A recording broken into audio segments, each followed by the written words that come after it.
Hey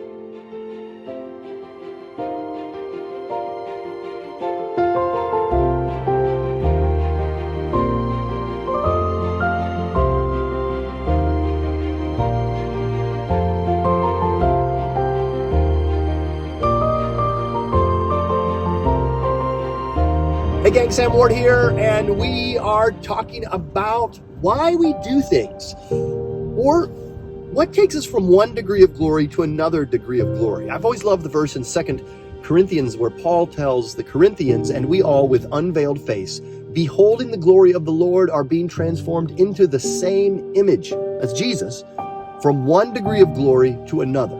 For this comes from the Lord, who is the Spirit. One degree of glory to another. The original Greek is from glory to glory in the NIV, and the Young's literal translation both pick up on that.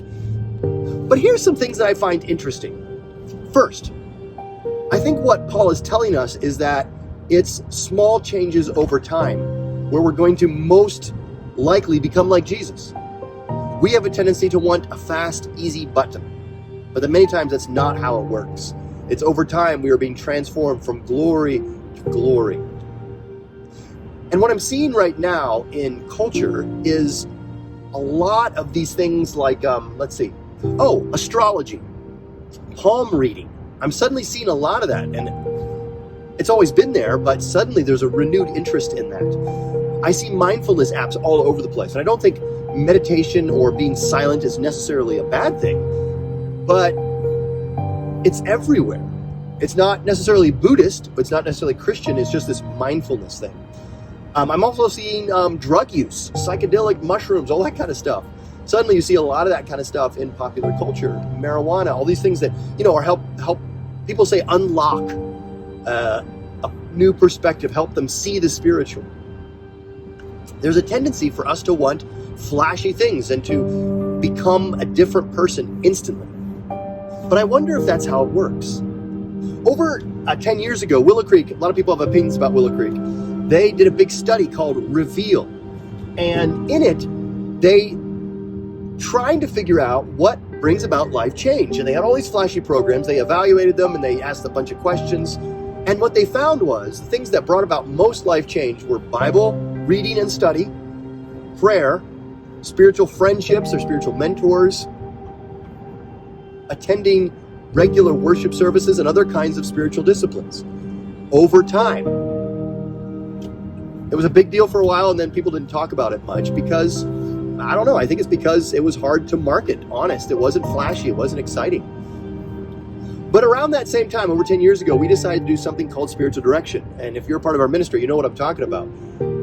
In the service, we sort of hit the pause button, and we have the band play, we ask a question, we talk about some scripture, we talk about a song that we're singing, and then we put a question up on the screen, and the most important part, we sit for 30 seconds, a minute, not a long time, but enough time just to sit there and pray, to listen to God. And that was a new thing for us. A lot of times prayer in churches is something that the pastor does, and we listen. But the goal here was for all of us to pray, which would probably be closer to what the early church did, although they probably would have done it out loud. And the reason we do that is because I think it's over time, it's those kinds of things that change us from glory to glory.